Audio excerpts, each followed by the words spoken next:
नमस्कार दोस्तों, study centre के यूट्यूब चैनल पर आपका स्वागत है। आज हम लोग गणित के 5 अति महत्वपूर्ण प्रश्न को शॉर्ट ट्रिक से बनाने का प्रयास करेंगे, जो आगामी सभी परीक्षाओं में बहुत ही महत्वपूर्ण और बार बार पूछे जाने वाले प्रश्न हैं।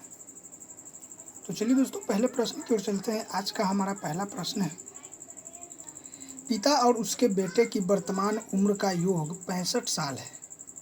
10 साल पहले उनकी उम्र का अनुपात 7:2 था। 10 साल बाद उनकी उम्र का अनुपात क्या होगा? तो बहुत ही सिंपल प्रश्न है दोस्तों। इस प्रश्न को बनाने के लिए ज़्यादा कुछ करने की ज़रूरत नहीं है। मान लेते हैं पिता का उम्र x वर्ष है और पुत्र का y वर्ष है। तो कह रहा है कि इन दोनों का जो योग है वो 65 है। अब आगे कह रहा है कि 10 साल पहले x माइनस 10 बटा y माइनस 10 बराबर 7/2। तो यहाँ से क्या हो जाएगा दोस्तों? 2x माइनस 20 बराबर 7y माइनस 70। तो यहाँ से क्या हो जाएगा दोस्तों? 7y माइनस 2x बराबर 50 हो जाएगा। ठीक है, ये 1 है और ये 2 है। अब इसमें 2 से गुना करके दोस्तों इसमें हम जोड़ देंगे। तो क्या हो जाएगा? 2x प्लस 2y बराबर 130 हो जाएगा। तो ये कैंसिल हो जाएगा और ये 9y बराबर 180, यानी y बराबर क्या हो जाएगा दोस्तों? 9 दूना को 18, यानी y बराबर 20। y बराबर 20 होगा दोस्तों, तो x बराबर क्या हो जाएगा? 45 हो जाएगा। तो मतलब उनके अभी वर्तमान उम्र का जो उम्र है दोस्तों, वो पिता का 45 है और पुत्र का 20 है। तो हमसे पूछ रहा है कि 10 साल बाद उनकी उम्र का अनुपात क्या होगा। तो 45 प्लस 10 बटा 20 प्लस 30 बराबर क्या होगा? 55 बटा सॉरी दोस्तों, ये 10 हो जाएगा तो 30 हो जाएगा। इसको घटा लीजिए, 11 × 55 5 × 30, यानी 10 साल बाद उनकी उम्र का अनुपात जो होगा दोस्तों वो 11:6 होगा। तो देखेंगे 11:6 किस ऑप्शन में है, तो ऑप्शन नंबर बी जो है सही हो जाएगा। तो मैं उम्मीद करता हूं दोस्तों यह प्रश्न आप लोगों को बहुत अच्छे तरीके से समझ में आ गया होगा, और यदि इस प्रकार के प्रश्न आपके एग्जाम्स में आते हैं तो आप बहुत ही आसानी से सॉल्व कर सकते हैं। चलिए अगले प्रश्न की ओर चलते हैं। हमारा अगला प्रश्न है, एक परीक्षा में 70% छात्र ऑडिट में, 55% छात्र अकाउंटेंसी में और 40% छात्र दोनों विषयों में पास होते हैं। यदि 45 छात्र दोनों विषयों में फेल होते हैं तो कम से कम छात्र जो कि एक विषय में पास हुए उनकी संख्या कितनी है? बहुत ही सिंपल है दोस्तों। कह रहा है कि जो 40% छात्र है वो दोनों विषय में पास हुए हैं। तो हम लोग पहले फेल का परसेंटेज निकाल लेंगे। तो क्या हो जाएगा?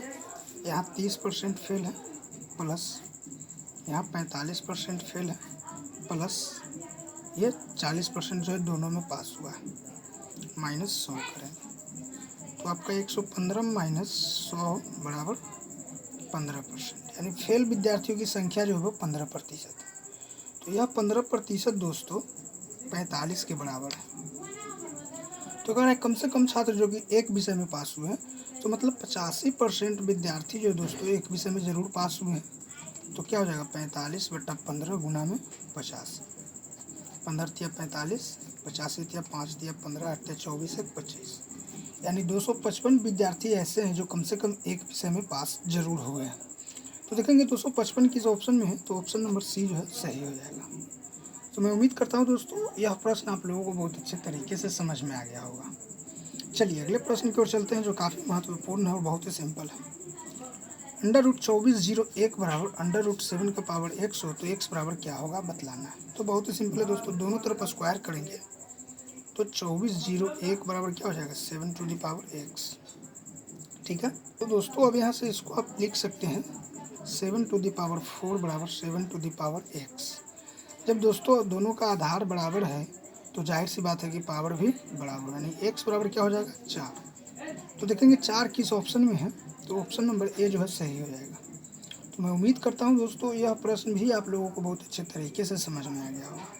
चलिए अगले प्रश्न की ओर चलते हैं। हमारा अगला प्रश्न है, यदि समीकरण ax² प्लस bx प्लस सी बराबर 0 के रूट बराबर हो तो बताएं c का मान कितना है। बहुत ही सिंपल है दोस्तों, जब द्विघात समीकरण का अगर रूट बराबर होता है तो उसका विवेचक जो होता है वो 0 के बराबर होता है। तो विवेचक क्या होता है, b² माइनस 4ac बराबर क्या हो जाएगा, 0 हो जाएगा। b² बराबर क्या हो जाएगा, 4ac हो जाएगा। यहाँ से c बराबर क्या हो जाएगा दोस्तों, b² बट्टा 4 है। तो c का जो मान होगा दोस्तों b² बट्टा 4 है। तो देखेंगे b² बट्टा 4 है किस ऑप्शन में है, ऑप्शन नंबर सी सही हो जाएगा। तो मैं उम्मीद करता हूँ दोस्तों यह प्रश्न भी आप लोगों को बहुत अच्छे तरीके से समझ में आ गया होगा। चलिए दोस्तों आज का आखिरी प्रश्न और काफ़ी महत्वपूर्ण प्रश्न है। प्रश्न, एक दुकानदार अपने ग्राहकों को 10% की छूट देता है और फिर भी उसे 26% लाभ होता है। मद की वास्तविक लागत कितनी है जबकि उसके लिए रुपये 280 अंकित किए गए। मतलब हमसे क्रैमल पूछ रहा है दोस्तों। तो यहाँ पे बहुत सिंपल है, 10% छूट का मतलब है 90% पे वस्तु को वो दे रहा है, फिर भी वो 126% यानी 26% लाभ कर रहा है। तो यहाँ से दो समीकरण बनेगा, 90/126 और 126/90।